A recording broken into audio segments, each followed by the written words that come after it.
first identities that you have to remember is this,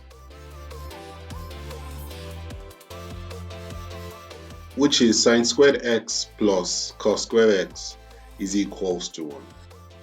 Now this is very important in answering questions. Now you need to understand that the x could be variants of different things. It doesn't necessarily have to always be x or theta. It could be any value. As far as you notice that there is a squared and there is a sine and a cos and an addition between them, we understand the value you'll get would always be 1. Now another identity you also need to remember is this. The division of sine theta over cos theta gives you tan theta. There's one thing that you also need to remember about this particular thing is the value that we substitute in terms of theta and theta must always be the same. So now let us try out an example over here to help you understand identities a little bit better. This is a question that asks you to prove that this whole thing is equals to 1. And there are two choices in proving this. You either make the left hand side equals to the right hand side, or you make the right hand side equals to the left hand side. Now we want to prove this, and as you can see, it's going to be a little bit more difficult for you to make 1 into the left hand side. So it will be advisable to make the left hand side into the right hand side. So we're going to be working off the left hand side. Don't make a mistake. So we start with this first one over there. So it says tan squared x times 1. That would just give you tan squared x. Then we go to the next one, so that's your f. Then we go to all the outers, which is this one over here. So I'm going to write everything now. So it says tan squared x times that. It's going to be plus tan squared x times cos squared x over sine squared x. Let me put this in bracket so it doesn't confuse the stuff I'm working with. Then we have this one next. They're going to multiply this next. You have negative sine squared x times 1, which should be negative sine squared x. And finally, you multiply this last. This here will be negative sine squared x times cos squared x over sine squared x.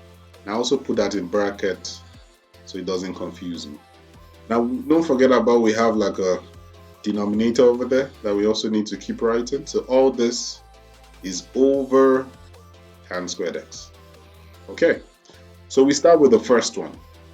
We understand here that we have tan squared x. We can't really do much with it for now, so we just write it down. That is tan squared x. I notice that this could be changed into 1 over tan squared x, because this is cos over sine, so it's the opposite. Since sine over cos is tan, this is cos over sine, it is 1 over tan, right? So I'm going to change that into 1 over tan. I'm doing that because I notice if I make this 1 over tan, I can actually cross cancel that tan squared x and tan squared x. Okay, so let's do that next. I'm going to make this plus open bracket tan squared x times 1 over tan squared x. And this here is negative sine squared x. Can't really do much with that. And also looking at this one here, I also can cross cancel this. Look at this. This sine squared x can cancel that sine squared x out. So that will make only cos squared x to be left in this place here. So I'm going to have this as cos squared x. Now we also divide everything over tan squared x. Now in this line here, we would also cross cancel again. We notice now that this tan squared x can cancel tan squared x. So all I'll be left with is tan squared x plus. Now this here will just be 1 after they've cancelled out. And one thing I also notice about this scenario over here is that this kind of looks like sine squared x plus cos squared x. The only difference is that there are negatives instead of positives that you have here. As you can see, this should be positive sine squared x, positive cos squared x. So what I can do is that I can actually bring out a negative so that I would have this, which is an identity. So I'm going to rewrite this as negative, open bracket, sine squared x plus cos squared x.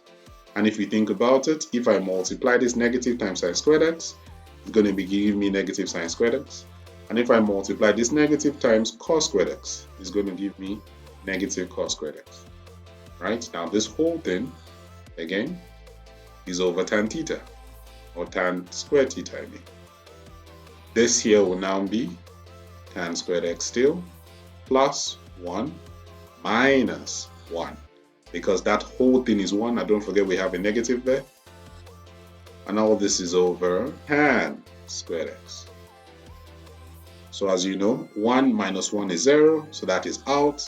So I'm only left with tan squared x over tan squared x, which as you know, is equals to 1.